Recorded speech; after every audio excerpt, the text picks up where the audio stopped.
Hi, I'm Jonathan Rogers from Grinding Gear Games, and welcome to GGG Live. Today we're going to show you an exclusive reveal of what's coming next for Path of Exile 2. Twitch drops are enabled on today's livestream, so you'll be able to claim your Sun Priest's Incineration rare finisher effect by following the instructions below. Now with that out of the way, let's get started. It's time to give you a teaser of what's coming in Path of Exile 2, the Third Edict.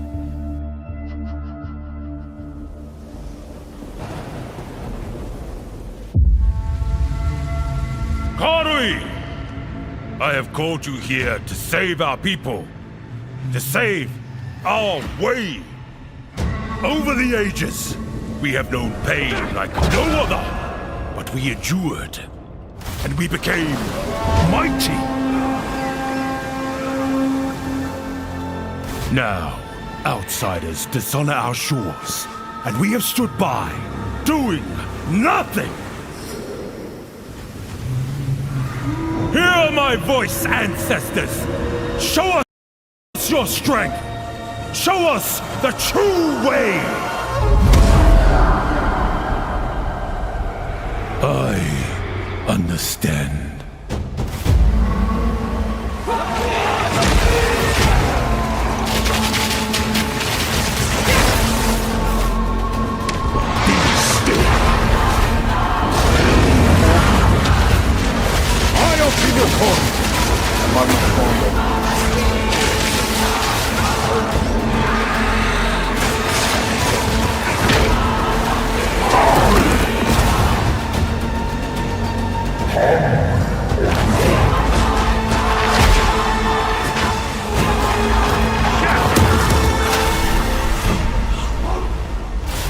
The true Akura Makoi will rise.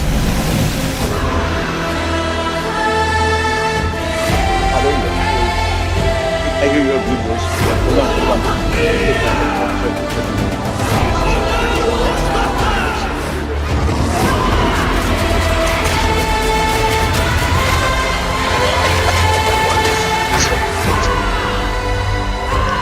My wireless headset.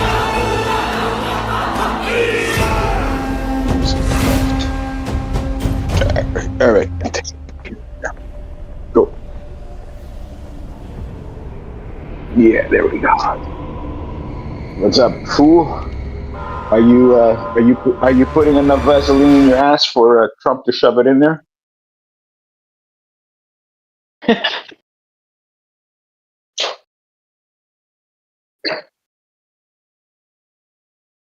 For what? I'm gonna play LE. No, not really. It doesn't really bother me. I'll watch with you, but there's no point of watching this shit because I'm gonna play LE. I honestly PoE 2 is too slow for me, man. I enjoy PoE 1.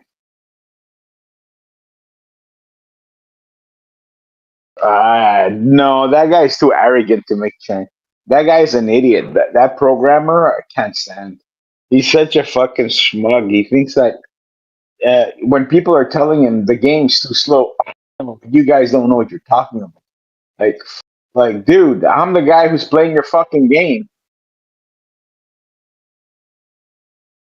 No, I don't want that. I don't want that.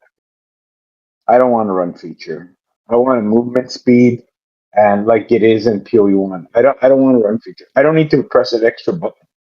I don't need fucking copper pop.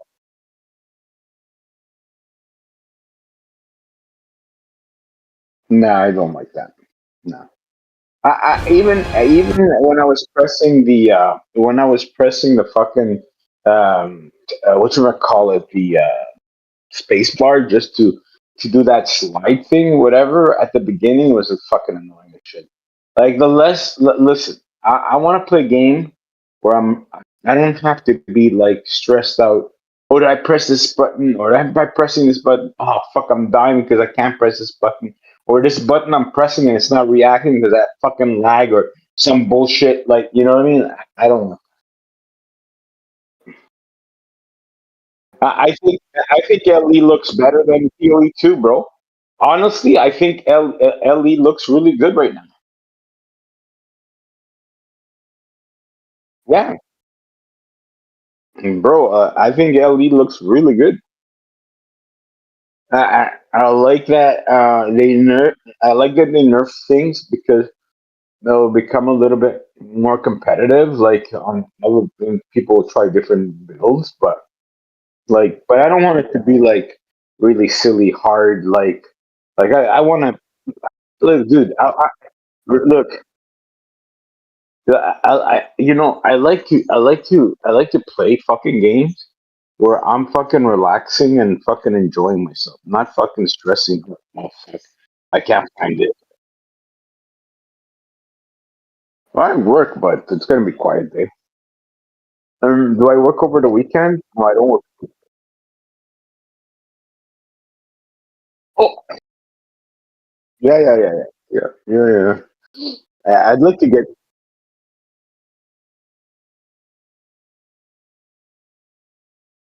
I'm watching your fucking stream, but it's so fucking slow. I'm on a green thing. I don't know. Yeah, I'm watching on Discord with my fucking phone, bro. I have Discord.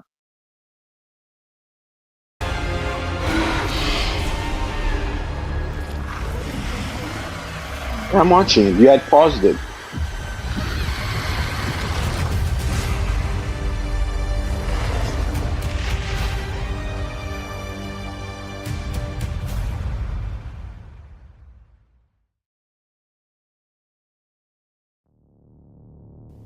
Now, as you can see, there's a lot going on, and we have a lot to reveal Yeah, today. this clown I can't We'll stand. start by going over Act 4, the next chapter in the Path of Exile 2 storyline. But that's not all. There's also 3 new interlude acts to get you to endgame, which means we're removing cruel difficulty too. After that, we'll be going through the massive changes to characters. I'm super excited to show you how I've overhauled the entire support gem system, added new skills, and yes, there are buffs. Next, we'll go over the Rise of the Abyssal, this season's Yeah, exclusive league there's mechanic, buffs. and talk There about the was new only one rewards, crafting fucking systems, areas, and build for bosses that it like adds. 3 seasons. After that, it's on to changes we're making to the endgame. Then it's time to talk about items, crafting, and oh yeah, trade. That's going to be a big one. We'll then go over our new supporter packs and finish Wait, up with a live Q&A session where ZD will ask Path of Exile on 2's my game directors, TV. Hold on. myself and Mark Let your me find your questions from fuck and Twitch watch chat. it on the TV. Hold on. Where the fuck are you? How many viewers do you have? Yeah. Oh my god. Wait, I gotta find you. Wait, how do I search this on my? So I have Twitch on my fucking. Oh, search there. Search. Okay. And if I'm searching, oh, you have YouTube. You can do YouTube. Yeah, do it YouTube. You do YouTube because YouTube is. I can have voice activation. No, just give me your fucking YouTube. Are you stupid? I'm on my television. Just give me your fucking your name.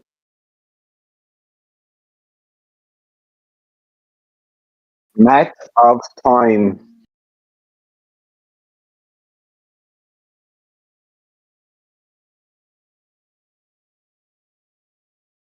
Matt of time gaming. No, man, you fucking piece of shit. Map of time. No, I don't want map of time. I want Matt of time.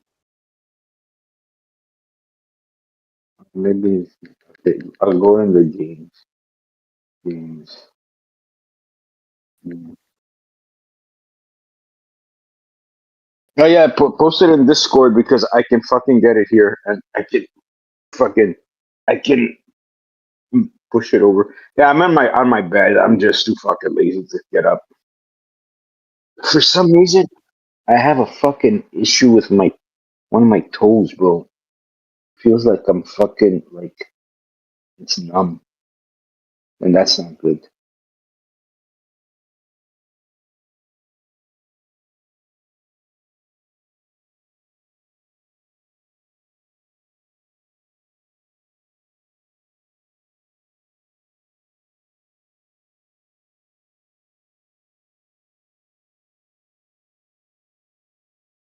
of the most interesting elements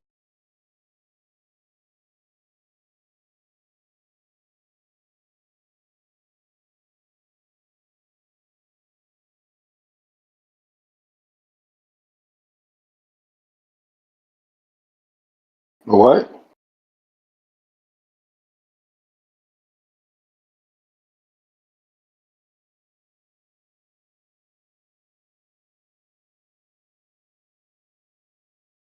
But I bought the game.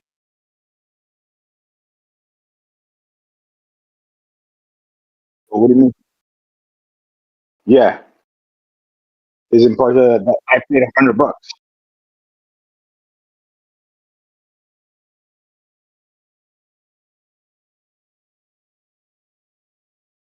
Oh, okay.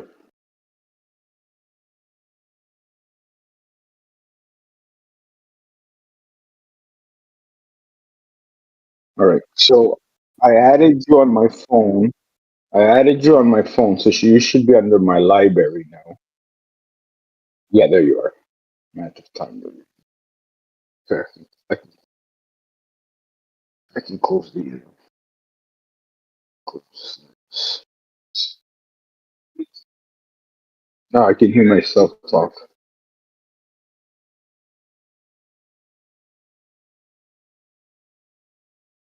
No, go ahead. I'm watching you on my TV, bro. third edict. The weapon was broken in ages past, but he believes that the pieces may be found in the Karui archipelago, the home of the Karui tribes. You will need to journey to Kingsmarch, I don't care. hire a ship, and set sail. When you open the map, you can choose to sail anywhere you like. Act 4 is completely non-linear, and you can visit the islands in any order you choose. Hold on, my son.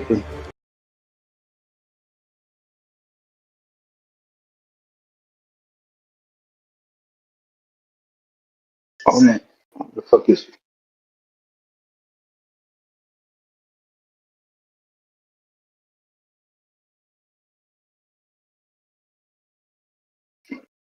Talking to? He's probably in his phone.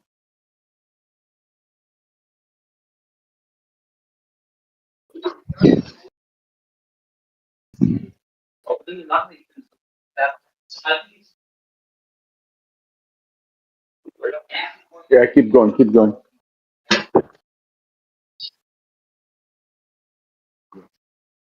Let's Will you watch. visit the pristine beaches of Whakapanu Island?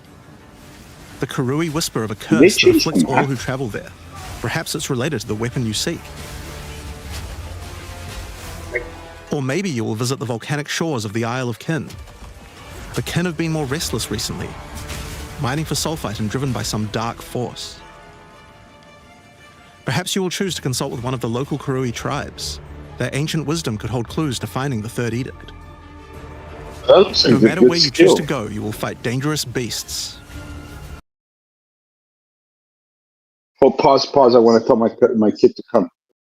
Spiro, Spiro, you want to watch PoE 2 update? Okay. All good. Keep going, man. He'll probably watch it after. Find Because fabulous he plays treasures. PoE 2.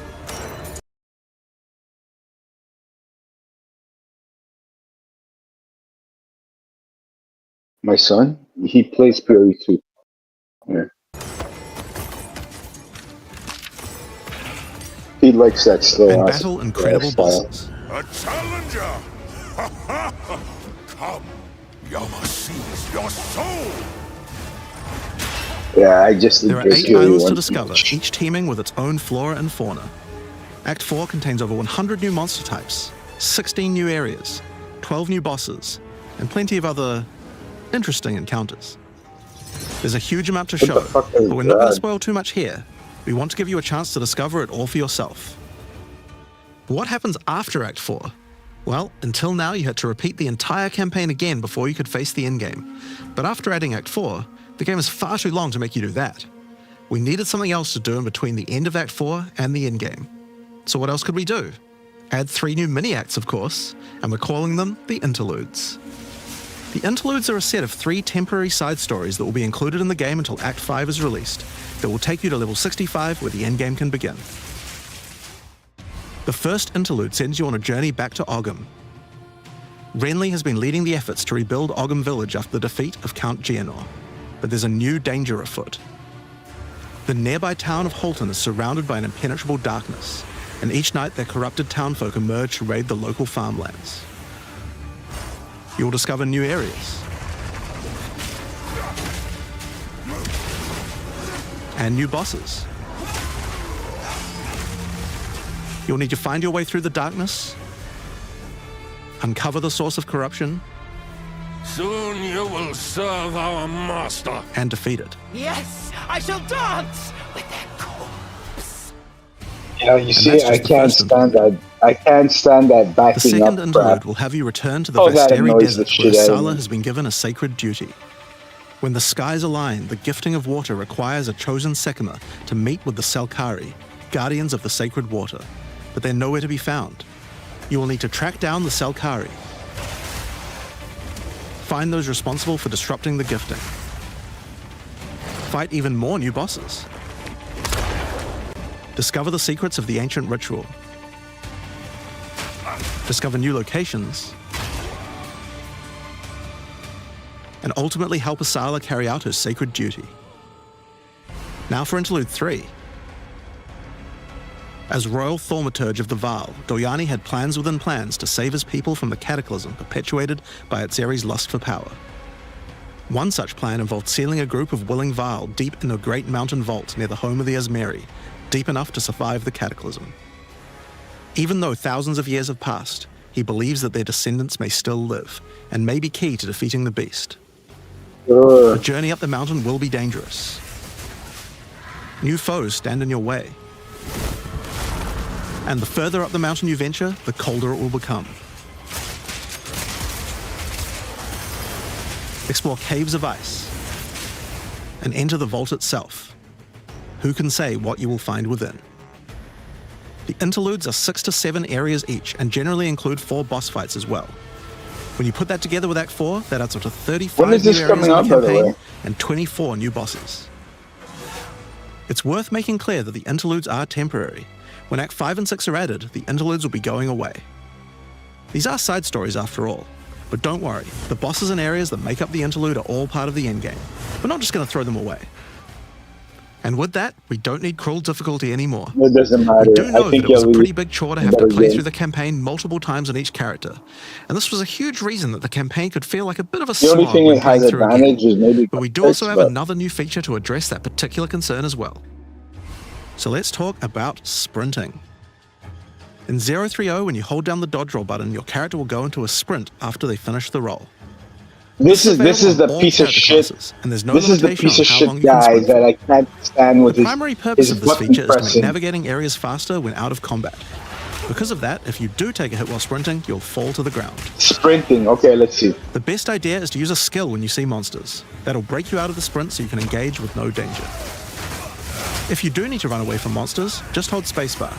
You won't be vulnerable during the roll, and you're faster while sprinting than basically any monster in the game, allowing you to retreat from combat. Sprint is a pretty significant change to PoE 2's gameplay. What I like most about it is that we can accelerate the pace of the game for those who want that. Wow, that's fucking amazing.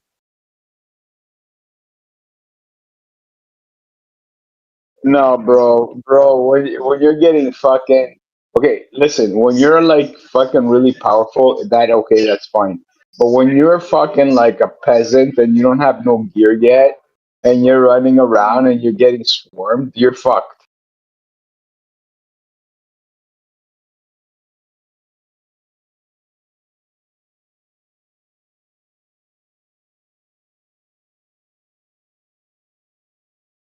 Right, but the thing is that, like I said, okay, can you bind the key and just let her run all the time?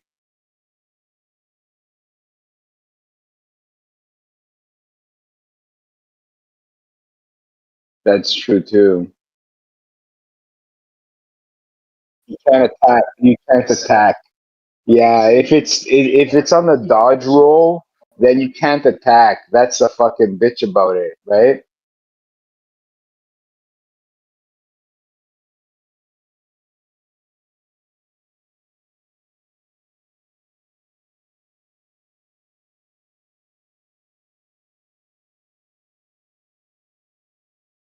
Oh, somebody's gotta find a hack for that shit.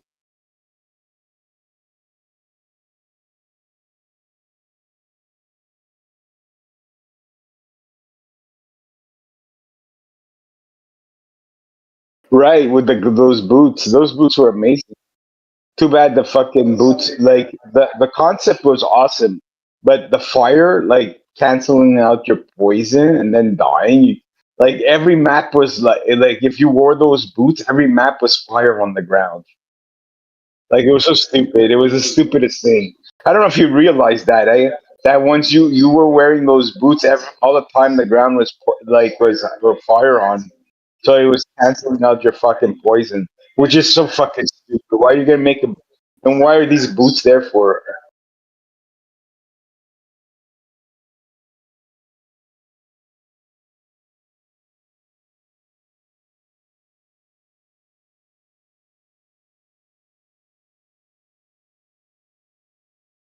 without having to compromise on PoE2's more visceral combat systems. Okay, so that's the new extensions to the campaign, but there's a whole giant league to play through as well. I'll leave that to Mark to talk about later, and that's because what I want to talk about now is the new stuff for your characters, and probably one of the biggest new systems here is with the support gems. Now, support gems are one of the most interesting elements to creating a build. They're what enables so many interesting mechanics and different ways to play, but PoE2's support gem system has just never been quite right. One of the major issues is the limitation of only having one support gem of each type on your character. We didn't want builds to just become using the same 5 most powerful supports in every skill. The problem with this design, though, is that it's actually working against using multiple skills in your build. If you can only use each support gem on one skill, it means that you're encouraged to go all in on that one ability, and we want to encourage you to combo your abilities, something needed to change. So with that in mind, we've removed the restriction of having one of each support gem per character. You can now use as many copies as you like. This should drastically increase the amount of possible builds and increase the amount of skill diversity. There are a lot of potential builds that suffered from the previous restriction. For example, a poison build previously couldn't add poison to more than one skill. They couldn't use stacking poison on more than one skill either. This severely limited your ability to combo with anything outside of the specifically designed poison archetype, but now you can. The streamers got their way. Many utility skills previously couldn't scale to endgame, because the supports that would make them scale were more useful to use on other skills. You would never speed The up killing streamers Khan with got martial their tempo, way, bro. when you would much rather use it on your primary skill instead. There are more examples like this all over the place. In addition to that, though, we thought there wasn't enough feeling of progression in the supports as you went through the game. There were only 3 tiers of supports, and many of the most important ones were given out at Tier 1. Well, Also, there were if no you play strict PoE upgrades, one, meaning right? that upgrading like you're supports used- when you ran out of sockets required quite a lot of thinking. In order to solve these issues, we now also have multiple levels of many supports as you go through the game. For example, double barrel support gives you an extra bolt, but at the cost of 30% less reload speed. At Tier 2, the penalty gets lowered to 20%. But then at Tier 3, the support gem gets something new. It now reloads automatically when you heavy stun an enemy. In some cases, the highest tiers might work a little differently, and you'll have to decide if you like the upgrade or not, depending on your build. For example, rapid casting. The first couple of levels gives 15, then 20% increased cast speed.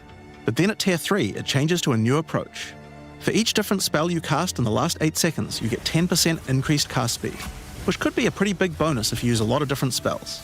So that's pretty good for upgrades for your campaign. My buddy's streaming. We I'm wanted to add a probably little more spice to the he's in-game streaming with the one. for supports too. And that's where our new system, lineage supports, comes in. You can think of these like unique items, but for supports. Not for me. There are supports that are only available at endgame, but they're much I more don't think it powerful. looks fire. Like Ratha's Assault. It's an upgraded version of Double Barrel that reloads your skill as you dodge roll. LE As well is as- better. Watch tomorrow. I'm going to be playing LE. Last Epoch. increasing the number of bolts it can hold. But it does not mean that's yet. the only way you can reload the skill now. Now, unlike regular supports, you can't They find said these for the that uncut now support they gem. can have, and remember Just like unique before you items, can only have many one of these can be support found gem from for specific one bosses. skill. Now you can have, they took out that limit. And also And each there's a ton in the support regular drop gem, pool too. each support gem can give you like the first level, second level, but third level, it can give you something different. So you might not want to go to the third level. So there's a lot of stuff that's gonna change.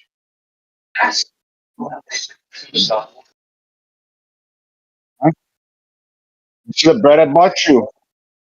Yeah, like panini bread. Hey, but after you eat, I want you to go get me a coffee. Hell, Some of them are fairly rare, hell, others fairly common. all right, I'll go my.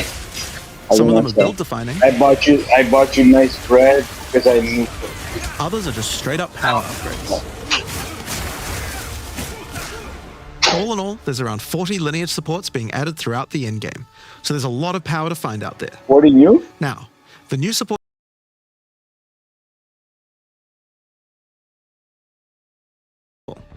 like Ratha's Assault. It's an upgraded version of Double Barrel that reloads your skill as you dodge roll, as well as increasing the number of It bolts it looks can so hold. nice. The But it does mean that graphics it's the look so only much way you can better reload on the my skill now. fucking. Unlike regular supports, you can't OLED. find these through the uncut support gem.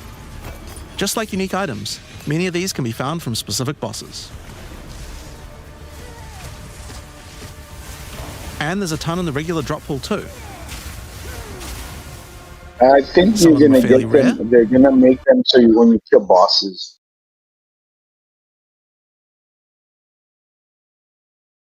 What?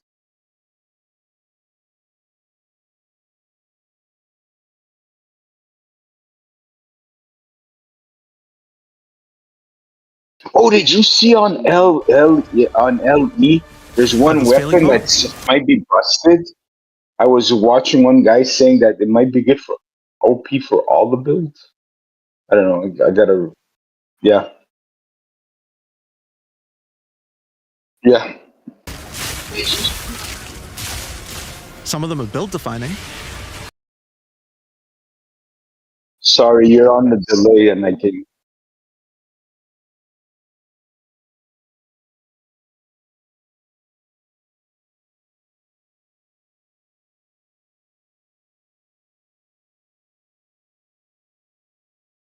The problem with the like PoE 2 totems, they're slow. I find they're fucking slow. Like in PoE 1, they're nice. Hmm?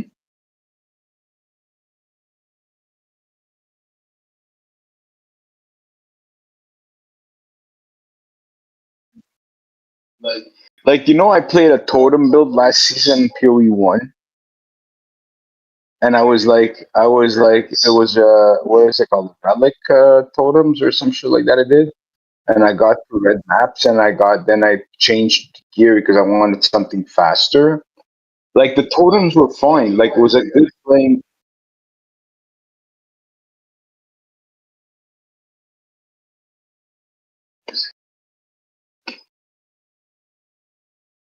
Yeah.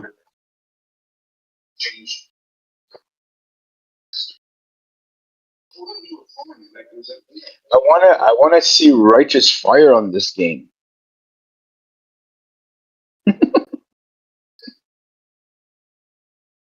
No, on the LE there's the poison. Is- that looks fucking sick.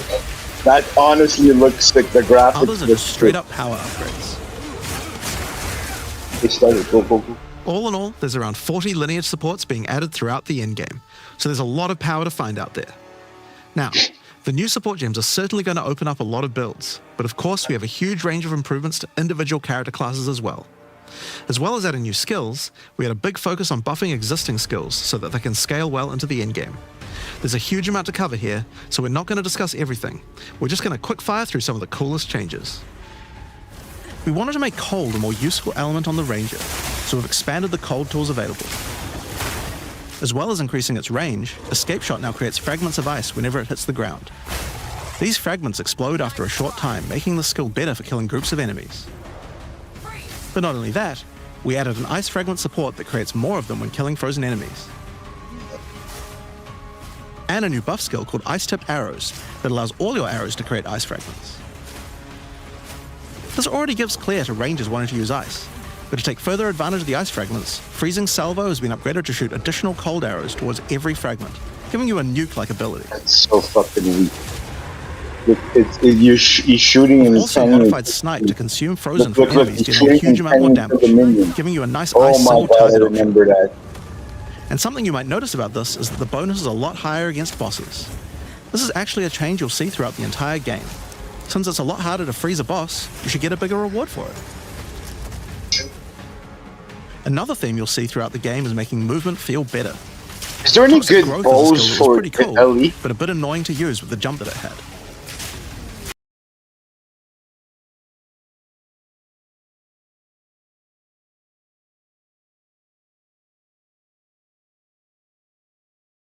Yeah.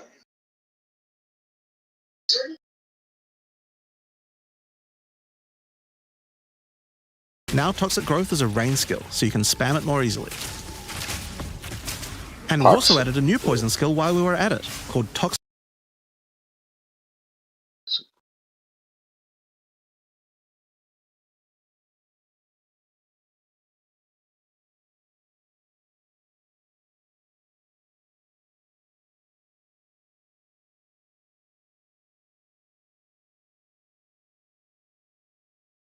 Yeah. You like those fucking boots, don't you? I like them too. They were fucking awesome. Yeah, I know. I agree. I agree.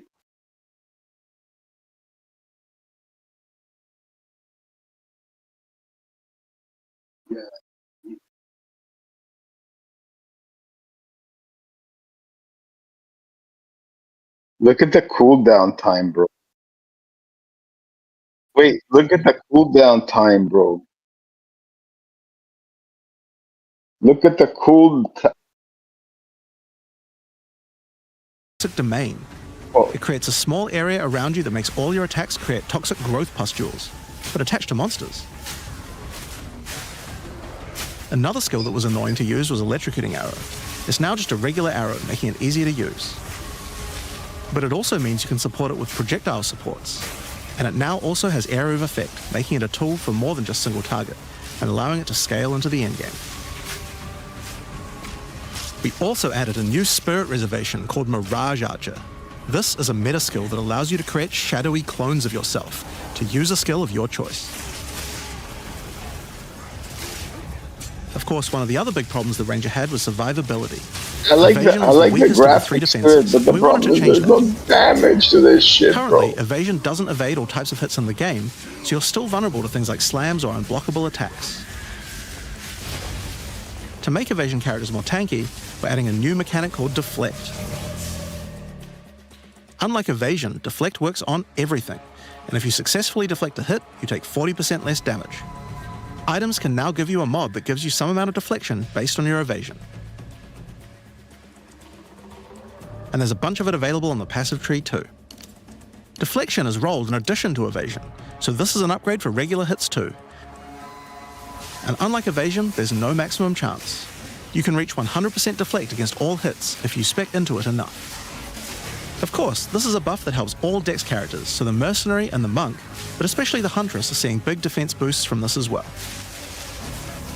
Speaking of defensive mechanics, let's talk about block and parry. Now, one of the big concerns on the release of the Huntress was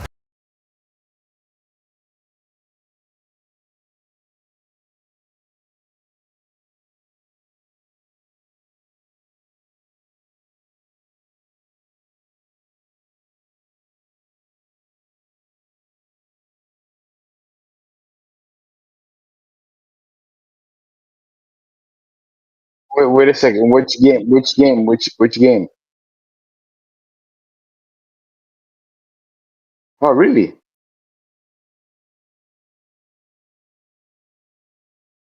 Did they open PTR for it?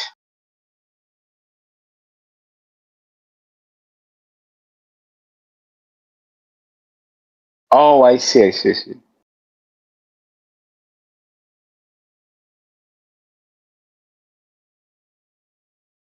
True.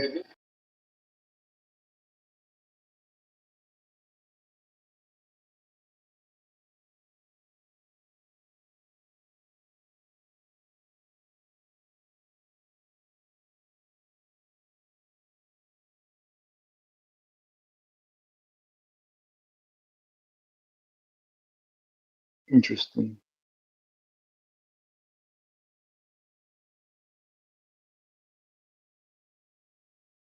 parry feeling unreliable.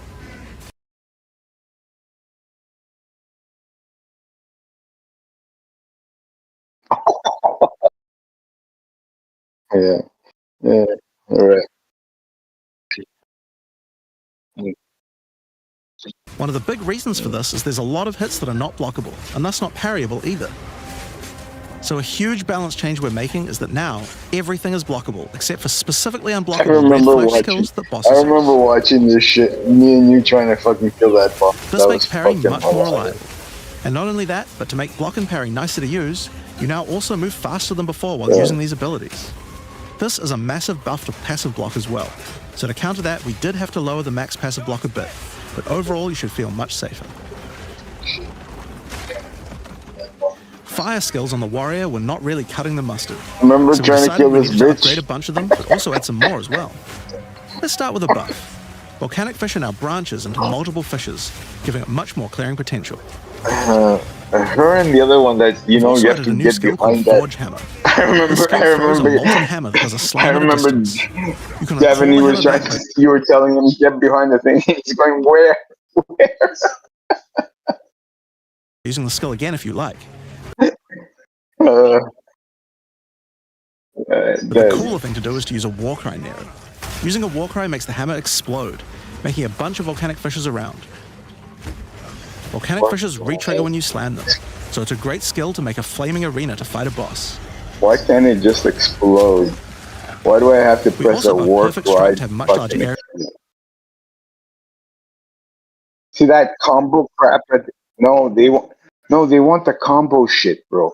They want you to press like 50 buttons to fucking kill something. Oh, that's nice. Oh, that's like that fire on the ground is pretty cool. And changed Molten Blast to not always force you to move forward. Trust me, it feels a lot better to use now. The skill now has massively boosted chance to ignite monsters as well. And you're going to want to ignite monsters due to a new glory skill called Ancestral Cry. Ancestral Cry charges up with glory by igniting monsters, invoking King Kaum's favor. After you do, use it to channel Kaum's ancestral power. Every attack will be ancestrally boosted with fire. Your very steps will explode, triggering volcanic fishes, and molten balls will erupt from your attacks. Warrior shield skills were another area we wanted to improve. Now that we've got sprint, we actually don't need to have a cooldown on shield charge anymore. It now also does more damage the further away you are when you use it. The second explosion is pretty cool. Shield Wall got significantly upgraded AoE. Also, you can shield charge right through it to trigger all the walls. We also added a new shield war cry. Everybody's gonna be Fortifying Cry running gives you a shield defensive charge. buff, but it also builds up charge on your shield that empowers your other shield skills. And Magma Barrier now doesn't require timing in order to use. Just wait for your shield to charge up. What's that and build block. where you kill everything with shield? Is it a shield? Seismic Cry now stuns enemies that are prime. Also, you can shield charge right through it to trigger all the walls. We also added a new shield war cry. Fortifying Cry gives you a defensive buff, but it also builds up charge on your shield that empowers your other shield skills. And Magma Barrier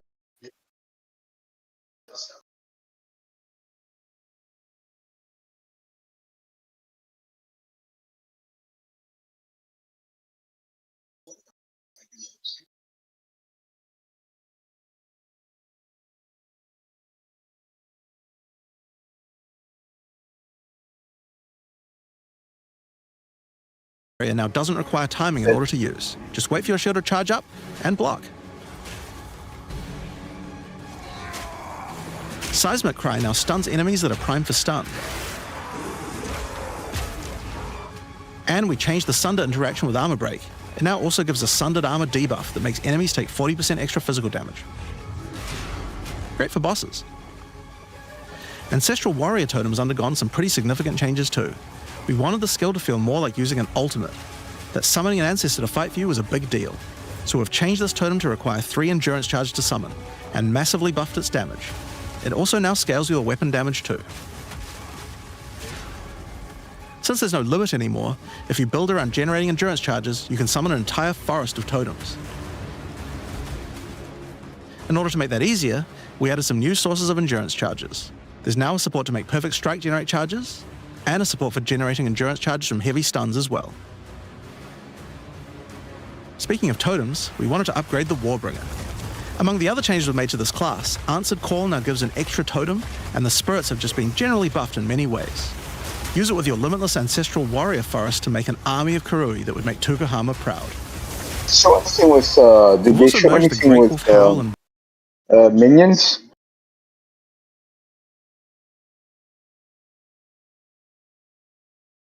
Did they show anything with minions? Warcaller's Bellow support, so that you can get all the benefits with 1 point. And Encased in Jade no longer removes the Jade when getting hit, making it a much better defense.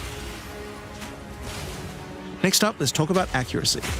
Accuracy was always intended to be something that warriors didn't need to care about very much so long as they're in close combat. But unfortunately, that's not currently the case. This was particularly annoying with skills like Bone Shatter, which you certainly don't want to mess with. So we significantly buffed your chance to hit at close ranges when you don't have much accuracy. Warriors shouldn't require any accuracy investment in order to hit with close range attacks now. We also wanted to improve armor.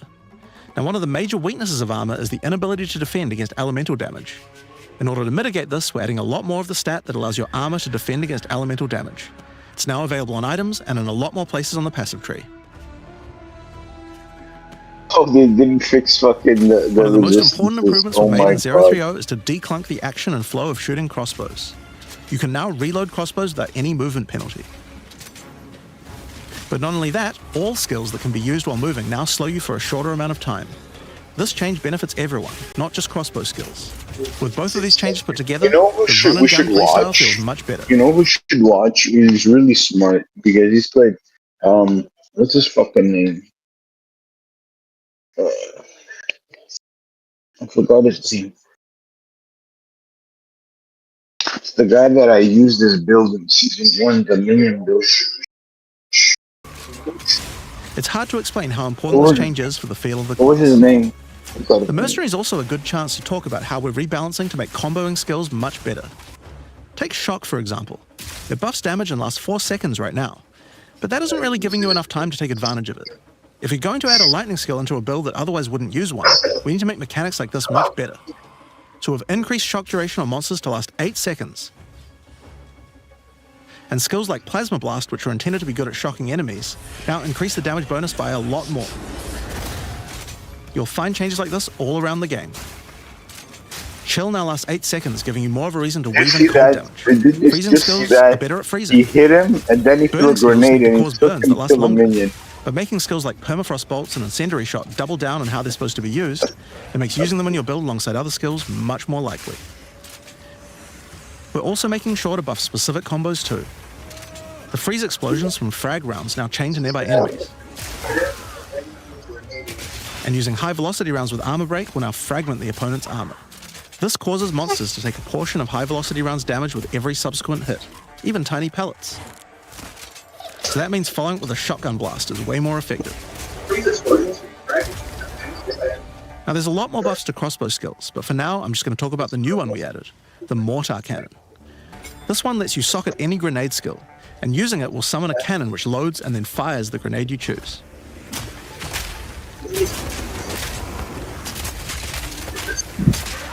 Another issue on the Mercenary were banners. They were just not very good, so we're doing a big upgrade to them. They now last longer, don't disappear when moving out of them, and we removed the Valor mechanic. They now just give a much more consistent and stronger buff, and you can use them when you get enough glory. On which, one of the main focuses was making various minion types more useful to use together. Melee minions in particular were just not that great compared to ranged ones. As a starting point, we just straight up removed the requirement for minions to have accuracy. Attack minions now always hit, which makes them way better. Brutes got some good numeric buffs, but we also added a new command skill where they do a war cry that intimidates enemies and detonates any frozen monsters and allies around you in a big cold explosion. We've also changed the Frost Mage's command skill to an ability that adds ice armor to your other minions, adding a layer of defense. And it makes them deal cold damage back to the attacker as well. The ice armor also makes the minion count as frozen, so the Brute's Warcry can detonate them too. Unearth was changed to work on corpses of your dead skeletons, allowing you to summon the minions more easily in boss fights. And they also got a new jump ability, allowing them to get into combat faster. Ray's Spectre was also feeling pretty weak for the spirit cost they have. To be honest, we were a little afraid of these when we first balanced them. We've both decreased the spirit cost for a large range of monsters, and we've significantly increased Spectre damage too. They should feel a lot more impactful. There's also a lot of new spellcaster weapons with newer cult skills, but I'll just talk about one of them that I thought was particularly cool. The Reaping Staff is actually a wicked scythe that gives you a new ability called Reap. When an enemy is low in life, you can dash forward and rake enemies with the scythe to cull them instantly, healing you. It can also inflict critical weakness on enemies too.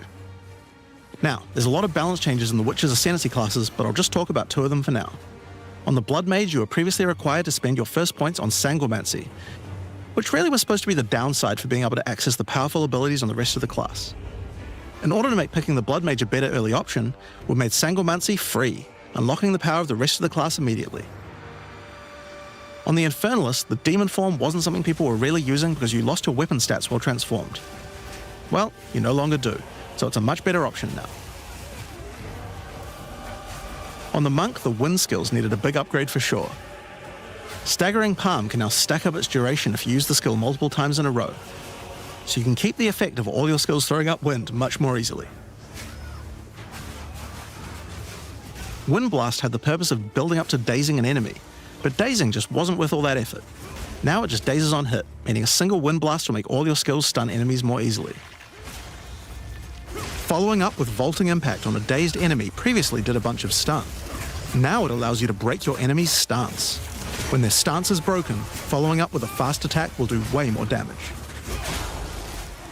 A cool build that certain people always enjoyed in PoE 1 was hand-to-hand combat, but until now we just didn't have a real way to make it viable. Well, that changes now. The Monk, as a true martial artist, now has the ability to learn the Hollow Palm technique, a keystone that lets you use all quarterstaff skills while unarmed. All quarterstaff attacks now have a special unarmed version, and you get further bonuses to all your attacks from stacking Energy Shield and Evasion on your character. Fucking died. Don't play the Monk. A new keystone we also added to the Monk section of the tree is Walker of the Wilds. This changes Mana Leech to work with elemental damage instead of physical, which is pretty useful for all those elemental attacks the Monk has, but it works well for the Ranger too. Now, one of the least used Ascendancy classes in the game is the Acolyte of Chayula, so we knew we needed to make some changes here. One of the key things we had to do was make the chaos damage that the Acolyte can do much more useful. So we've added a new skill, allowing chaos damage to ignite, shock, chill, and freeze, embracing the elemental prowess of the Monk in a truly chaotic fashion. In addition, he can make all of his chaos damage leech. And we've buffed Into the Breach and Embrace the Darkness by moving the effects of the 4-point nodes into the base skills. He also gains a new notable, Grasp of the Void, which leaves void illusions behind you as you dodge roll. If they're killed, they do massive explosions of darkness, dealing damage to everything in sight. Now let's talk about Sorceress skills. One of the things we wanted to improve on the Sorc is the ability to use multiple elements together more effectively. Now, this might seem small, but one of the things pushing you towards using a single element is debuffs like Elemental Curses, which lower resistances of a single element. In order to fix that, we're making quite a lot of game-wide changes to these kinds of mechanics to broaden what they apply to. So for example, there's no longer 3 curses for fire, ice, and lightning. Instead, there's just a single curse that buffs all 3 at the same time. And things like Frostbomb, which gave you cold exposure, now give elemental exposure. You can use it to buff any of your other skills.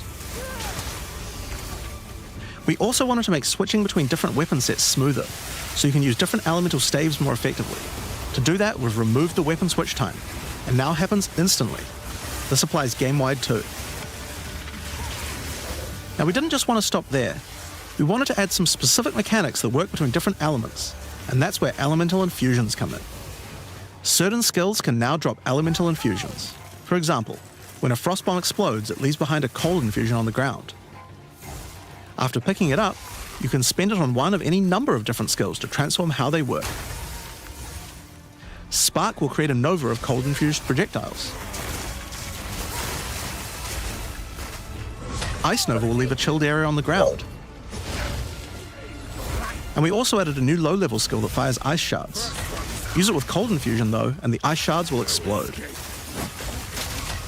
Orb of Storms now generates lightning infusions when you cast enough spells near it. And that's all spells, by the way, not just lightning. Once you have one, you could cast a lightning flame wall, which adds both fire and lightning damage to all the projectiles that pass through it. Or power up Ember Fusillade with lightning, which will generate arcs to nearby enemies as each fireball hits. Or maybe go lightning on lightning with arc. This skill is now a projectile, and by infusing it, you can go full Palpatine. Get fire infusions by blowing up monsters with Living Bomb. Then use them with Comet to summon a giant fire meteor from the sky. Or use it with Firestorm, which transforms it from a small area into a much bigger one. Firestorm is unique in that it can be infused by multiple different elements at the same time. Add an ice infusion to rain down ice at the same time as the fire. And add lightning to add deadly strikes from the heavens into the mix. Or use it with all three to generate a storm that is truly apocalyptic. Cold Snap has been simply turned into Snap. Previously you could use it to shatter ice, but now it works to detonate all of the different elemental ailments, and makes them leave behind infusions. And just like how you could previously use it on Frostbolt, you can now also use it on Orb of Storms and Solar Orb to detonate those as well, which means you can create many infusions at once. We also have a Spirit Reservation skill, and a support gem to help generate them too. On the passive tree, we've added quite a few new keystones to the Sorceress section. Here are a couple of examples. The Black Flame Covenant keystone converts your fire spells to chaos, and causes your ignites to deal chaos damage. Your fire spells and ignites will also turn purple. The Ritual Cadence keystone causes your invocation skills to trigger more times, but makes them trigger periodically over a longer duration instead of one. Great for those auto-bomber builds. Now, in addition to skill changes, we've added a lot more options for the passive tree for each class. Overall, there are more than 100 new notables on the tree, usually around 20 per class, along with smaller clusters as well. Check out the old version. And here's the new version. It's a lot more dense, and there's more interesting nodes than before. Now, we probably can't go through too many of these in the livestream, so I'll just show you one from each class's area of the tree. We tried to be a lot more thematic with the new nodes, so for example, the Molten One's Gift.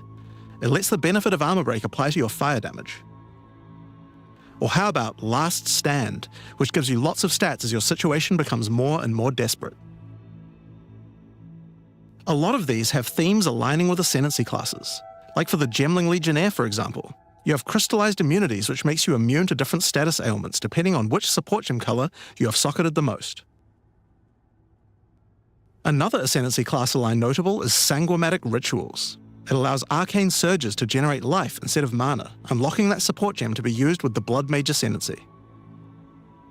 In the Sork area, you'll find these Archon nodes that allow you to convert all of your elemental damage to a specific element.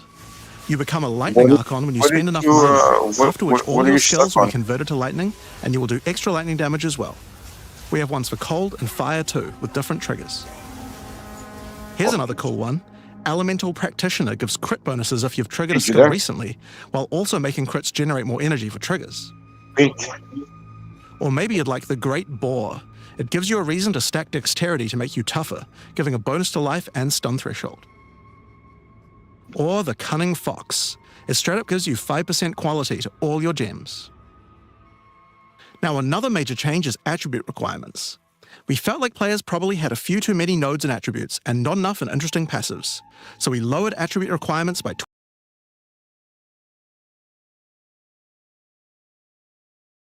Hold on, I had a phone call. Hold on. 25% across the board. I need to get my glasses. That means you'll have more points to spend on interesting notables rather than just needing to allocate more strength, dex, and int. I'm still watching. Just now, there are way more changes than just these.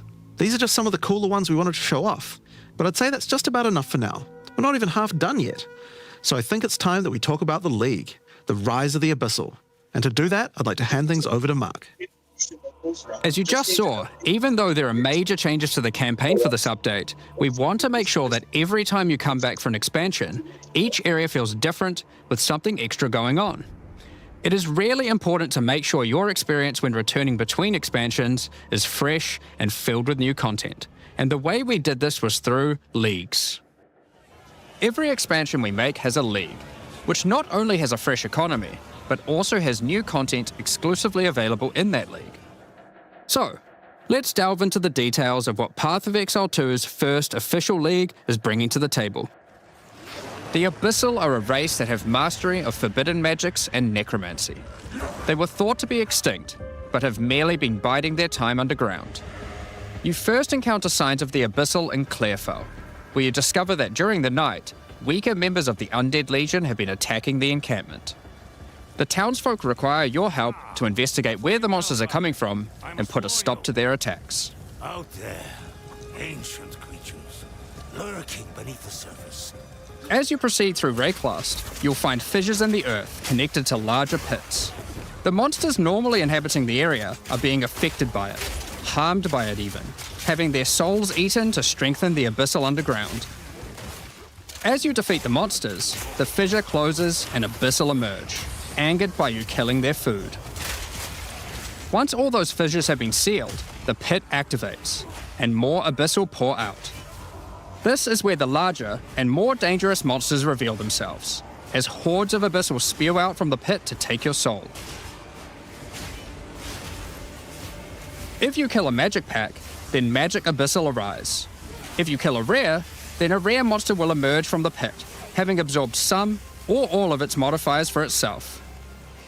This means the monsters emerging will generally be more difficult and more rewarding, as each modifier gives better rewards. If you are able to kill them all, the pit will seal shut. As each pit is closed, it reveals a potential reward. Abyssal troves will rise up out of the pits, allowing you to get some epic loot. Areas often contain many pits, with many fissures, and the amount goes up as you progress through the game, getting more intense. It doesn't stop there. When monster mods are absorbed, they have a chance to become infused with the dark necromancy, transforming them into Abyssal modifiers. For example, you defeat this monster with the Mana Siphoner modifier. Their soul is eaten by the pit, and a rare monster emerges. The Mana Siphoner modifier has transformed into Soul Siphoner, and is now amplified in danger and reward. Abyssal pits also interact with other monsters and mechanics. If you defeat a rogue exile that's near one, it'll be revived as a Lichborn that has multiple Abyssal modifiers. Lichborn exiles even have their own unique jewel they can drop, if you are lucky enough to encounter and kill them. If an abyss spawns near a boss, killing it will summon a gigantic Giga Larvae creature. Monsters imprisoned in essences near Abyssal pits are affected by the Abyss too. They will come with an additional new essence item that can be used to craft your items. So, that's your bread and butter of the Abyssal League. Kill surface-dwelling monsters, kill the emerging Abyssal, close the fissures, overcome pit encounters, and reap the rewards. There's a lot more to this league, however. As you complete Abysses, you can find ancient pieces of bone, preserved from the remains of fallen Lichborn. These are one of the many rewards for your mission to seal the pits. You can use this on a rare item to imbue it with Abyssal magic, adding a special hidden modifier to your item. But how do you reveal it? In Act 2 of the campaign, you'll encounter a new area. This area is overrun by the Abyssal and the Lost Men. After clearing through this area, you'll find the Well of Souls, a giant cavity with a massive vortex of souls swirling beneath you. So how do you reveal the mods on your Abyssal-infused items? Obviously, just throw them in, right? Yes, that's exactly what you do. Before throwing it in, you are given the option of how you want to transform it, in the form of a choice of 3 different modifiers. Once you've chosen your desired mod, throw it in, where it will absorb the power of the souls, and the ominous creature will then retrieve it for you. These modifiers can be ones from the core mod pool, all the way through to specialized modifiers that cannot normally appear on items. During the campaign, you can use it as a way to more easily add useful existing mods, but during the endgame, there is a whole set of new and powerful mods you can add to your items. Like this mod for crossbows that allows you to place an additional ballista totem. Or this one that adds spirit to your staff. Or this one that allows you to generate more combo with your quarterstaff skills. And speaking of endgame, you can also use the system to craft waystones. With a preserved vertebrae fused into your waystones, you can get some new modifiers that push difficulty and rewards to new heights. Here are some examples of those mods. You always get a choice of 3, so you can avoid anything you don't think your character is capable of. With this modifier, the natural inhabitants of the area are all spawned near abysses, and there are up to 9 additional abyssal pits in the area, making it just a full-on abyss ruckus. Or this one, which causes the final abyssal pit in the area to always result in a boss encounter, be it either one underground or one that emerges out. There are dozens of these waystone modifiers in total you can get from this crafting. That covers the new crafting mechanic. So what's left? Well, we talked about how when closing pits you can get abyssal troves, but sometimes when closing an abyss, you'll reveal an underground cavern that leads to the abyssal depths. After jumping into the depths, you'll find an abyssal city, swarming with legions of the undead. When underground, every single rare abyssal enemy will have an abyssal modifier. And at the end of the dungeon, you'll even find a rare with a more powerful Lichborn modifier. Once you're able to defeat this powerful rare, you can also find some nice rewards. Aside from the entire area being valuable due to the abyssal modifiers on the monsters, it has its own specific drops too. One example is a set of lineage supports that can rarely be found in these depths, like Kurgel's Leash. This support empowers both you and your minions when you command them, granting unholy might to you both. Another depth-specific outcome is a set of omen-like items that amplify your abyssal crafting. Additionally, we're adding some new socketables that can drop from the abyssal depths. Take Ulaman's Gaze, which can be socketed into your armor. These are a bit special in that you can only have one equipped at a time, but give some pretty powerful effects. Think of them as almost a unique socketable for your equipment. In the endgame, where you can still find depths, you also start to find a different type of underground chamber. In these areas, you'll find an ancient spire, a device being used by commanders of the abyssal factions to plunge Rayclast into a lightless void.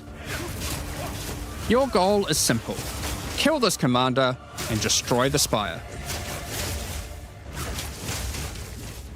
There are 4 bosses in the Abyss League, and there are some pretty cool uniques available from them. An example is this belt, Darkness Enthroned. It has 2 sockets, but hold on, socketables don't work on belts. Well, this belt has a special mod that allows it to count as a different slot for the purpose of socketables. This one, for example, counts as a helmet. I kind of want one that counts as a body armor. I wonder how rare that one is. You can also find this unique jewel, Undying Hate. This jewel transforms part of your passive skill tree into an abyssal version, and has multiple depths. The deeper it goes, the more of your passive tree is affected, allowing you to fulfill your fantasy of becoming part Abyssal Lich. Now, the last thing that Abyssal Commanders can drop is a Finger of the Lich. But what use do you have with a random undead finger? Well, the next time you return to the Well of Souls, with the finger in your inventory, your character will almost feel compelled. To do what though, you might ask? To jump in. The items you threw in came back more powerful, right? So what's the worst that could happen? Well, you will just have to find that one out for yourself. Along with the introduction of Act 4 and the interlude, we will be adding 25 new endgame maps. These maps will contain all the new monsters and bosses we're adding, improving variety and giving you opportunities to experience the new boss fights many times. Let's take a look at some examples. Rock Pools is a map where you explore a shallow rocky coastline, surrounded by coral and filled with sirens. At the end is a giant Goblin King boss, ready to eat sulfite and squish you like a bug.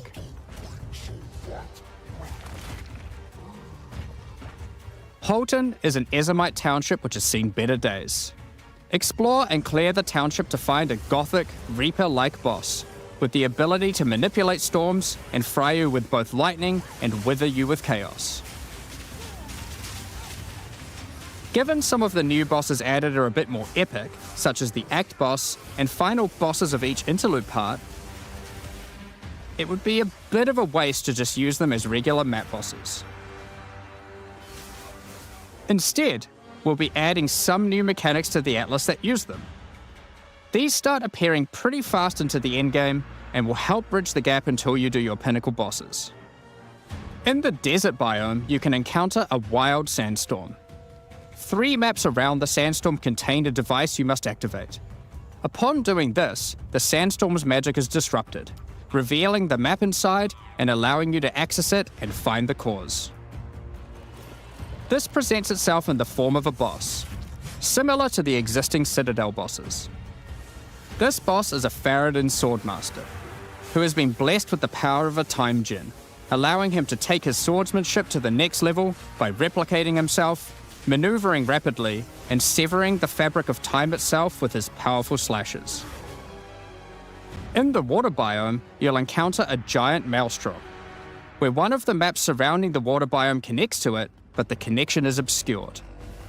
You must run the maps nearby, hoping to find a beacon, which will remove the maelstrom and reveal the connection to that map. Another example is this Vaal vault in the mountain biome. But how do we get inside? Running the adjacent maps to it will yield a key, which you can then use to gain access to this vault. Or, you could just trade for one, I guess. Use the key to dispel the powerful force field surrounding it, leading to the Vaal Elite and their rewards inside. These all contain Uber versions of the Act 4 boss, and the bosses at the end of each part of the interlude. And each have their own exclusive drop pool of new lineage supports, which, as Jonathan spoke about earlier, are powerful support gems that modify your skills in pretty crazy ways. As an example of a lineage support which can come from the Faradin Swordmaster mentioned earlier, we have Garo Khan's Resolve, which causes your critical strikes to fork, but requires some mobility on your part to properly enable. From the boss sealed in the Vaal Vault, we have Paquate's Pact, which supports your war cries, causing them to inflict massive amounts of corrupted blood at the cost of your own life. Additionally, some maps can now spawn summoning circles, a room resembling an Ezomite henge. Activating this henge will spawn bosses. It's as simple as that. We'll also be making changes to how affixes and waystones work, as the current prefixes equals good, suffixes equals bad iteration isn't quite hitting the mark. We tried something new here in Path of Exile 2, but after seeing the feedback we decided we actually liked what we had in Path of Exile 1 more. Like Path of Exile 1, each affix will now be both difficult and rewarding. Waystone mods now grant an increase to the number of waystones dropped, and an additional specific upside attached to it. This means as you roll your map, they will continue to get more difficult and more rewarding, and allow you to customize the difficulty and rewards of your maps better. For example, the Frostbitten mod, which causes enemies to deal cold damage, also increases the rarity of items dropped as its upside. Whereas the Of Venom suffix modifier, which causes enemies to poison on hit, has the upside of granting increased pack size. Some maps will end up having a lot of rarity, some a lot of pack size, and others will just have a mixture of everything.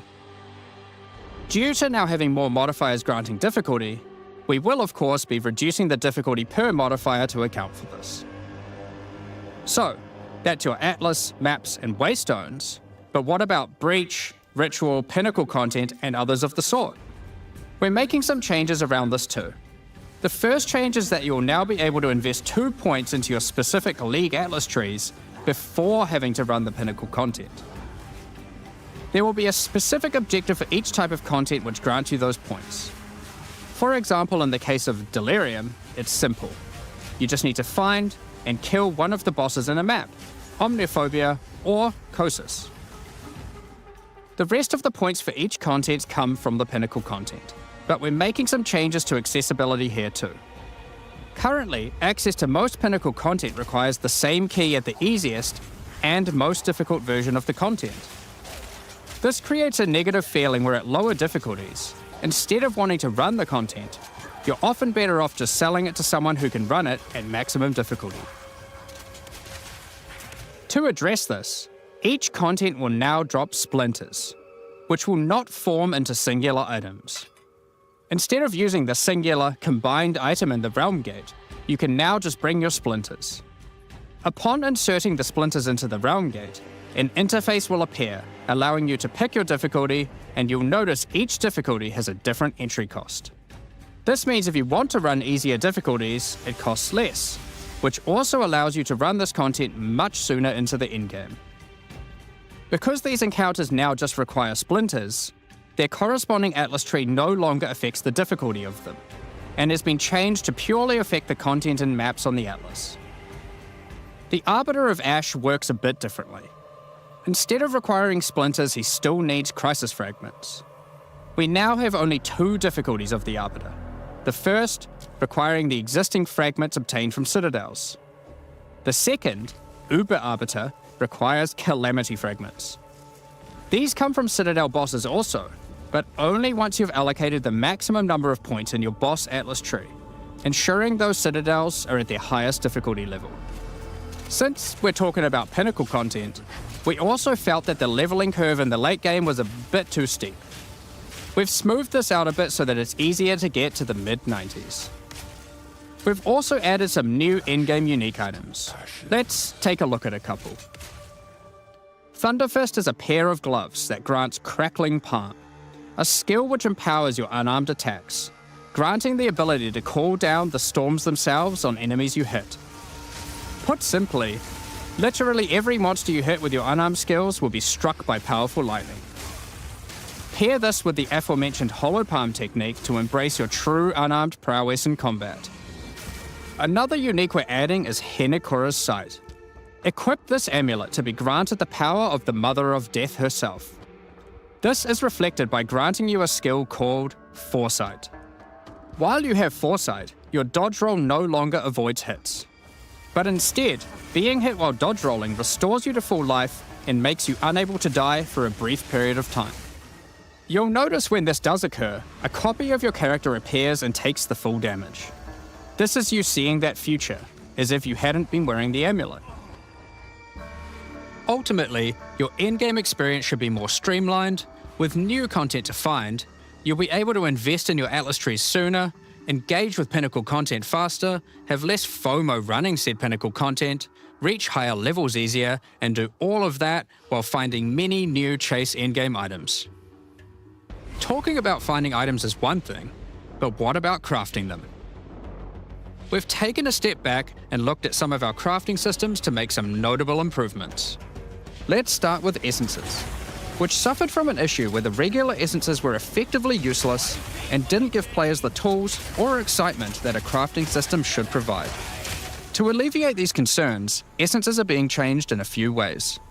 Firstly, they're being changed to function like regals and add specific modifiers with specific values, meaning you know exactly what you're going to get.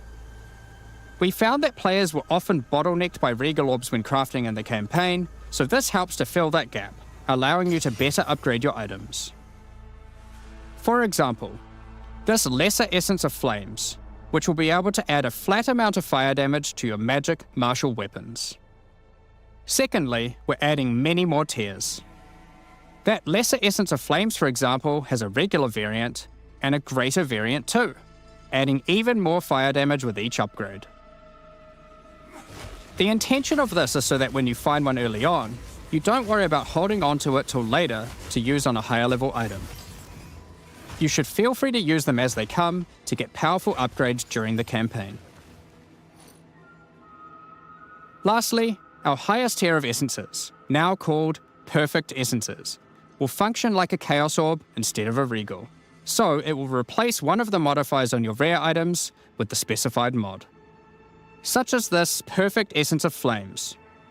You'll notice this one doesn't just add flat fire damage like the ones before it. The Perfect Essences often give something a bit different, with some opportunities to be pretty damn powerful. There are many different essences, each with many tiers, covering many of the more core modifiers you'd want on items early on, through to chase specialized ones for in-game. Speaking of in-game, we really wanted to expand our crafting options for late in-game crafting projects. You might have noticed that at in-game, you get way too many transmutes. Wouldn't it be nice if some of those didn't drop, but instead you got something a little more powerful?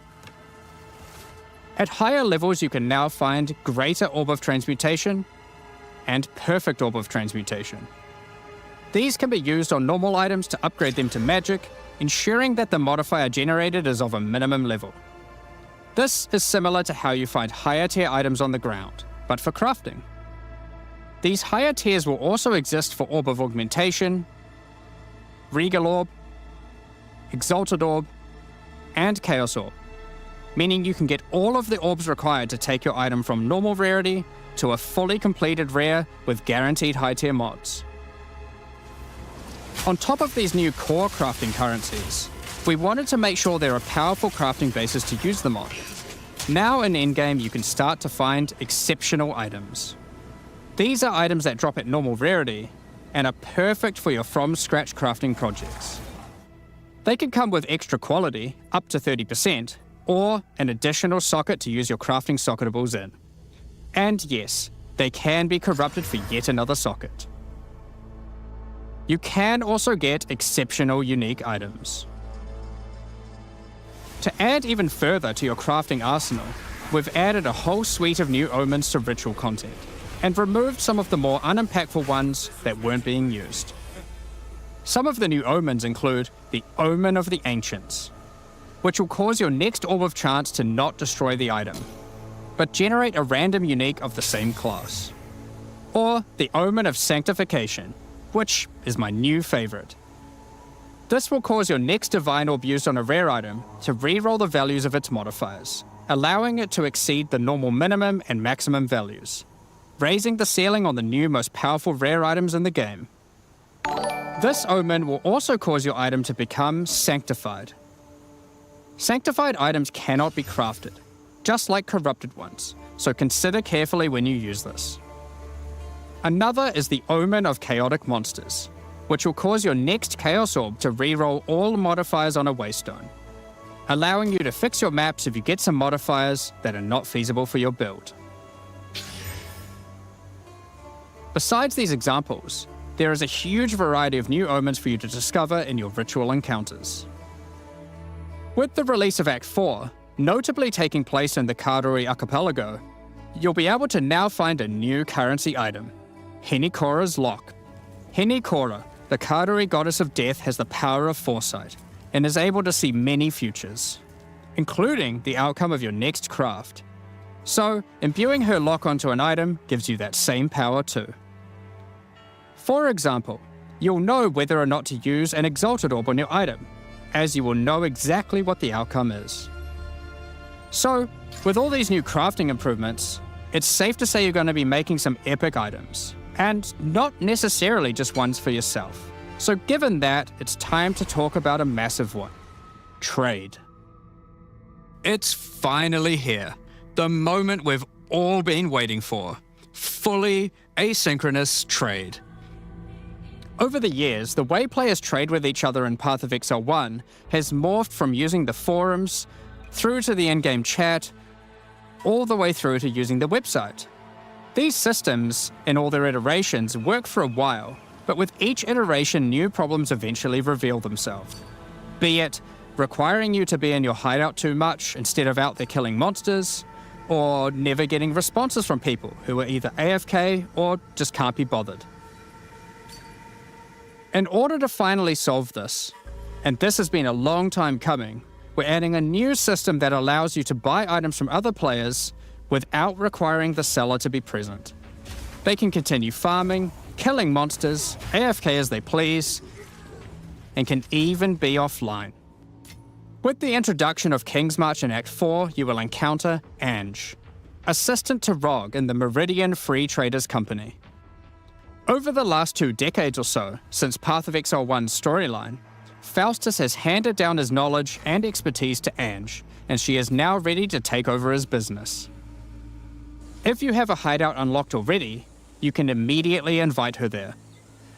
If you don't have a hideout yet, you will need to acquire one. You can do this by completing a quest to defeat one of the bosses inhabiting an island in Act 4, allowing you then to take a slice of it for yourself, making it your new home and base of operations. Once invited to your hideout, she will now serve as operating your currency exchange, but also serve as the figurehead in your new trading empire. So, how does this new system work? In the existing trade system, you would list items for sale in premium stash tabs. And then when someone wanted one, you'd have to take it out for yourself and trade it to them. Now, instead of using those, you can give your items to Ange so she can sell them for you. Each item must have a price set. The prices are set using in-game currency items, such as Exalted Orbs or Chaos Orbs. Once a price is set, other players will be able to find the item by searching for it on the trade website. Once a desired item has been found, you can hit a button, which will instantly teleport your character in-game to their hideout. Then, you can immediately purchase the item, and while there, if you want, browse their other goods, in case there's a good deal someone else hasn't yet discovered. You'll notice that as a buyer, on top of the currency the seller set for the price, it also costs gold to purchase an item, as Ange has bills to pay after all. As a seller, you'll immediately receive a notification when an item of yours is sold, and can also see an effect above Ange in your hideout when she has unclaimed currency. Just go talk to her, claim your currency, and continue playing at your leisure. As many people already acquired premium stash tabs for the purpose of the trade system, we wanted to add a way for you to convert your existing tabs to merchants tabs, if you want. You can do that here, on the website, but only if you purchase those tabs before the release of the third edict. To clarify, the existing trade system will remain fully intact, so your premium stash tabs will not lose any of their functionality. We just figured people might want to switch over to this new system. We expect a lot of feedback around this new system and are looking forward to trying it out with you. As we are not able to test internally with an entire, thriving economy, there will certainly be some kinks to work out. Based on how the system goes, we will be adding it to Path of Exile 1 when ready, so any of the tabs you purchase will also be usable there later. Next up, we're going to be talking about our new supporter packs. Today, we're launching 2 new series of supporter packs, the Justice and Trathan Executioner packs. Each tier contains the pack's full face value in points, alongside several exclusive microtransactions. As always, the microtransactions in these packs are purely cosmetic and do not affect your character's power or progression in any way. The Justice series of supporter packs contains 6 exclusive microtransactions. Claim glory after defeating enemies, or inspire your allies by calling down the Banner of Justice portal. The Sphinx Mystic hideout decoration will identify items for you, displaying them as it does so. This ancient creature has been presented with many items over the eons, so has some strong expressions to make on the quality of your wares. Become a true warrior, worthy of delivering the justice of the eternal gods, with the Apostle of Justice armor set. This armor set also comes with a matching back attachment containing a set of scales to measure your worth. With the Apostle of Justice finisher effect equipped, the Goddess of Justice herself will appear to decide on a verdict for slain unique enemies. Witness as she decides the fate of your slain foes. Will they ascend to be amongst the gods, or be banished to the underworld? The Griffin fledgling pet will be your courageous companion as you journey throughout Rayclast. Take your place in the skies in the Plateau of the Gods hideout. This hideout comes with many different sections for setting up your home or base of operations. In order to travel between them, you simply just need to walk off the edge. Like a true eternal god, you can float between the mountains on the clouds themselves. The Trathan Executioner pack series also contains 6 exclusive microtransactions. The Trathan Executioner finisher effect is a brutal display of Trathan might, crushing slain unique enemies as if they were bugs beneath your heel. As a Trathan Executioner, you're the perfect master for the ever-hungry carrion raptor pet. It has taken a particular liking to the taste of other pets, and at your command it will swoop down and eviscerate them, proceeding to satisfy its hunger by feeding on their corpse. The nobles of the 4 major Trathan houses had their mercenaries, but if their hired hands became notably irritating, they'd have to call in the Trathan Executioners. You can now embrace their methods and become brutality incarnate with the Cruel Trathan Executioner armor set. The matching Cruel Trathan Executioner cloak will shroud you in scarlet as you crush the skulls of your enemies and leave a trail of blood behind you as you build up a kill streak. Or use the alternate variant to simply put a skeleton on your back. Be bathed in blood as you mutilate monsters with the Cruel Trathan Executioner character effect. The swirling blood increases in volume as your spree of slaughter continues. Both this effect and the cloak use the same kill streak for tracking how much blood is shown. After a long and tiring day of executions, enjoy a relaxing game of dice with the Goblin Gambler's Hideout decoration. They'll definitely be playing fair, right? The Pulverizer map device brings a horrid efficiency to punishing the damned of Trathis. Each map you open will execute the next victims. This map device in its true ruthlessness tracks the total number of monsters killed, your kills per second, and your largest kill streak up to the point of the map being completed. This is then displayed on a leaderboard so you can take a measure of you and your friends' violence at the end of each map. Additionally, any microtransactions from the supporter packs will be made available for use in Path of Exile 1.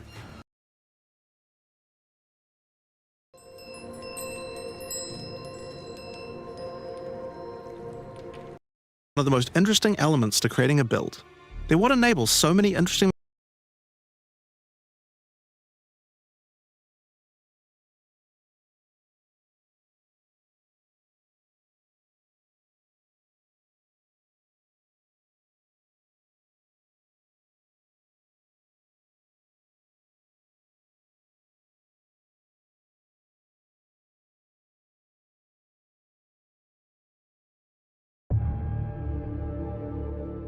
Welcome, travelers. I'm Judd Kobler, founder of 11th Hour Games and game director for Last Epoch, and today I'm excited to share with you all the awesome new updates coming in Season 3, Beneath Ancient Skies, which is launching on August 21st.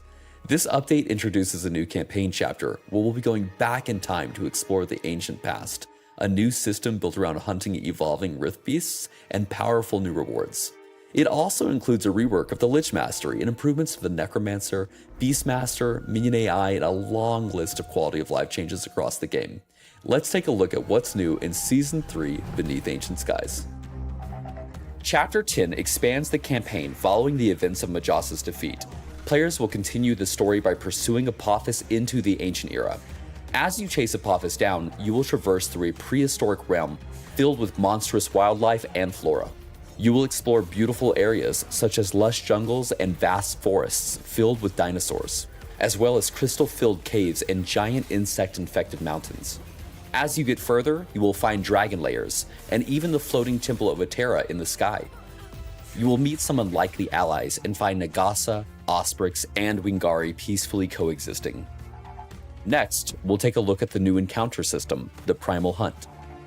Throughout the campaign and in-game, you'll encounter mysterious rifts, gateways into the ancient era.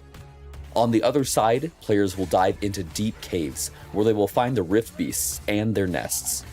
After defeating the beast, players choose one of the hatchlings to spare, which grants future rift beasts a new evolution. Evolutions add new abilities, body parts, and rewards to the next generation of rift beasts. As you continue on your journey, you will be ambushed by the evolved rift beasts until you eventually find another rift back to their lair, where you can continue to evolve the current lineage. By defeating evolved rift beasts, you will earn trophies in the form of primordial materials, ancient bones, and, rarely, one of a few select primordial unique items. You can also trade your primordial materials with a friendly Wingari hunter, Scarven Bloodhorn, for primordial uniques and runes of evolution, a new rune used to craft primordial exalted items.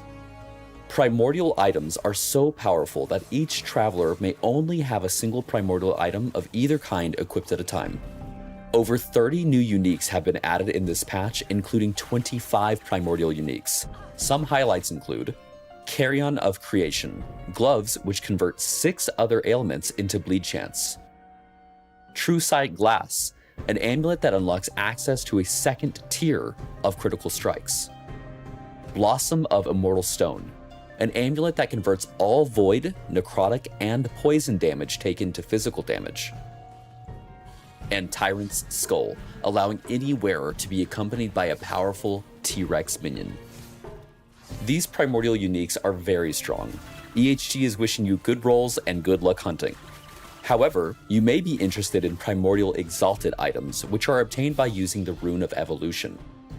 Use these on exalted items with a Tier 7 affix, and it will randomly select one of the Tier 7 affixes and turn it into a Tier 8 affix and then seal it, freeing up an additional affix slot on the item. On top of that, you can still seal regular affixes on the item as well, which means you can have a non-unique item with up to 6 affixes on it. Tier 8 affixes are oftentimes twice as powerful as their Tier 7 counterparts, allowing for some truly crazy items.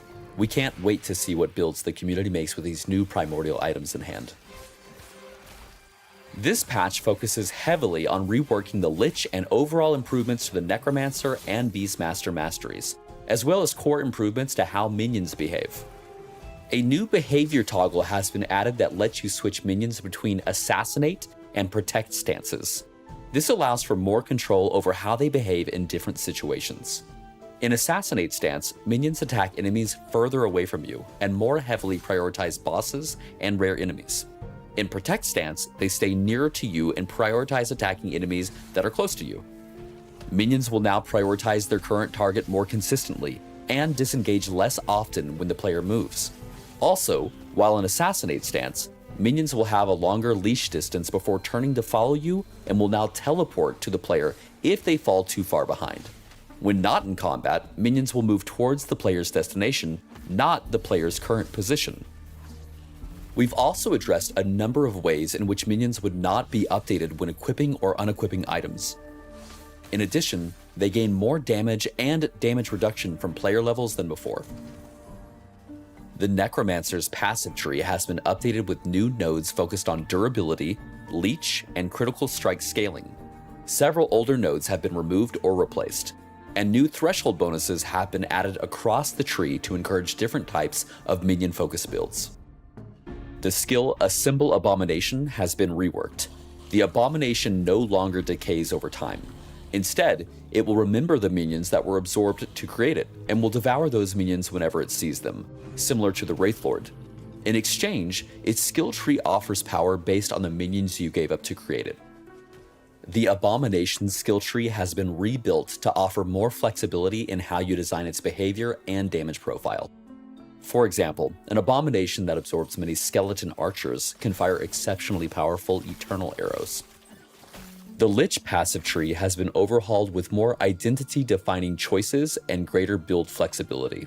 Several older nodes have been replaced with new options, including mechanics for health drain, ward interactions, and dual wielding.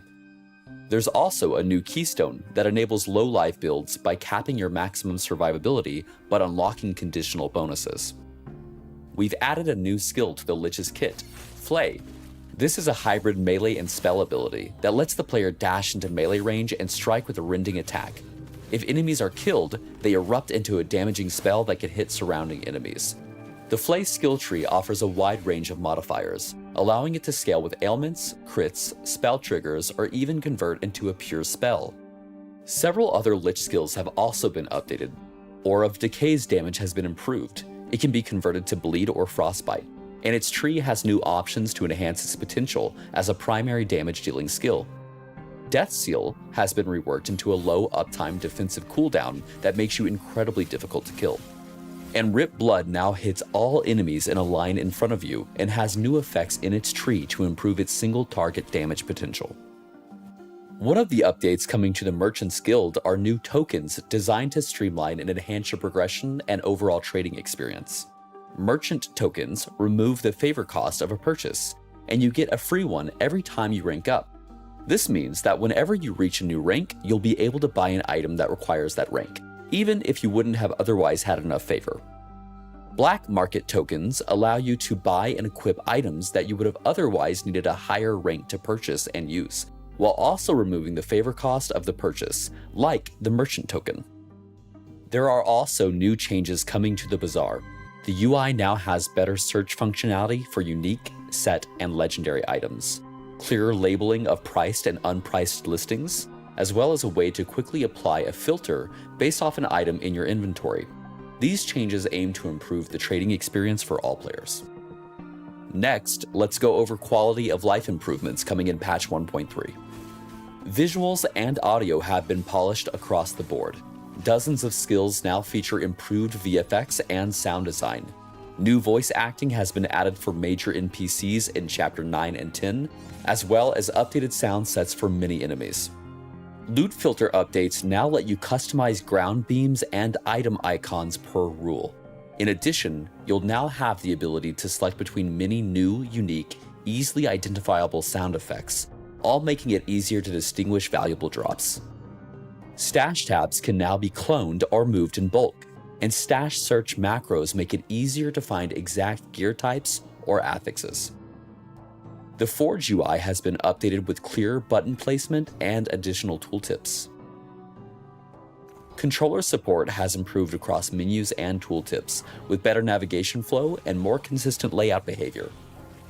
Audio sliders for music, effects, and voice lines now use a new backend system that provides more consistent volume scaling across all content. We've added a new UI element to remind you when ground tooltips are turned off, and one that reminds you when you've left a piece of gear in the forge. And there's new visual polish on Alt to compare overlays and item preview windows. Patch 1.3 includes hundreds of bug fixes and optimizations aimed at improving stability, gameplay, clarity, and performance. Terrain interaction and targeting logic have been adjusted to reduce cases where abilities fail to cast or hit unexpectedly. Loading times have been reduced across multiple zones, and memory usage during long play sessions has been improved. Other fixes include better detection for stuck characters when teleporting or using movement abilities, reduced screen shake intensity on certain abilities, and improved filtering options for screen effects. And we fixed several issues with skill cooldowns, minion responsiveness, and chat filters. Also launching with Season 3 are the Primal Supporter Packs, our newest set of limited time cosmetics. As always, everything here is cosmetic only, no pay for power. This is a way to support the game and unlock some really cool visuals in the process. Let's start with the Primal Traveler Pack. This pack leans into the spirit of ancient exploration, with cosmetics that feel right at home in the wilds of the ancient era. You'll get the Primal Traveler Forum Badge, a shoulder-clinging sloth named Backsloth, the Bone and Stone Primal Hatchet, and the crow-themed Carrion Scepter. Rounding it out is Nigel, the last Epoch toucan who has arrived from his exile to the remote islands far to the east. Next is the Primal Templar Pack, which includes everything from the Traveler tier, plus a lot more. You'll get the Surian Hide Cloak, made from leather, feathers, and bone, and the fossilized portal, formed from the remains of an ancient dragon. There's the Primal Slicer, a jagged one-handed sword, and the full Wild Hunter's leather armor set. You'll also unlock the Primal Soul Evade effect, which leaves a spectral dragon tail trailing behind you, and the Earth Shaker footprints, with each step pounding the ground into golden tremors. And of course, it includes the Primal Templar Forum Badge, and a bundle of Epoch points to use in the cosmetic store. The Primal Vanquishers Pack expands your options even further and includes everything from the Traveler and Templar tiers. This one takes a darker turn, think ritual magic and forgotten power. It comes from the Carrion Caster 2-hand staff, and complete Carrion Herald armor set, and 2 effect cosmetics, the Dark Pursuit Evade, which trails crimson energy behind you, and Ritual Footprints, which inscribes glowing runes into the earth. You'll get the Carrion Caster's Cape, a low-hanging back cosmetic with crow feathers and a rune-marked shield, and the Dark Ritual Portal, pulsing with ancient sacrifice. You'll also get the Vanquisher Forum badge and more Epoch points. Finally, the Primal Legends pack. This pack contains everything from Season 3's supporter packs and gives you even more exclusive rewards. In addition to all the content from the Primal Vanquisher, Templar, and Traveler tiers, the Primal Legend pack contains the Marble and Gold Temple Night Wings, the Atera Portal, and the Crystal Edge Temple Authority Sword. You also unlock 2 exclusive pets, the Curious Disc Riding Temple Familiar and the Floating Sentinel, known as the Temple Attendant. And it doesn't stop there. You'll also receive the massive Temple Aegis Shield, the full Temple Knight armor set, the Whispering Wind evade effect, and the Atera's Path footprints which shimmer beneath your steps. These supporter packs are only available for a limited time and can be picked up through the in-game shop or on Steam. And as always, thank you for supporting Last Epoch. For more info on Season 3, please read the full patch notes on the forum. On behalf of the entire team at 11th Hour Games, thank you for being a part of this journey. Your feedback, support, and passion continue to shape the game and our studio. We'll see you in Atera for Season 3, Beneath Ancient Skies, on August 21st. Okay. Definitely getting a T-Rex, bro. Definitely getting a T-Rex.